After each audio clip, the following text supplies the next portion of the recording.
Անի ջան, ինչ ես ուզում ասա։ Այսքան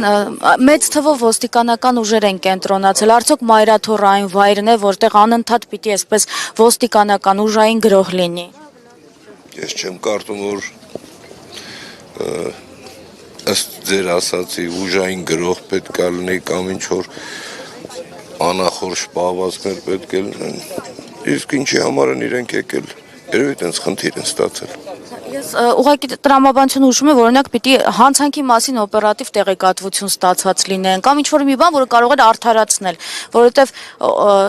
այլ օրերի եւս այստեղ հազարավոր մարդիկ գալիս են, այսինքն ինչ-որ գործ Իրենք ունեն ինչ-որ այդպիսի տեղեկություն, որ հանցանք է տեղի ունենում։ տրամաբանություն փնտրելը Նիկոլ Փաշինյանի ժամանակահատվածում իզուր գործ է, անարդյունք գործ է։ Չէ, ասի, որտեղ տրամաբանական է նաև այն, որ ինչ-որ բան, երբ դու ինքդ պլանավորում ես, գիտես, որ դա տեղի է ունենալու, դրան հակաքայլերն էլ դու ինքդ պլանավորես, իսկ չի բացառում, չէ, որ սադրանքը կարող է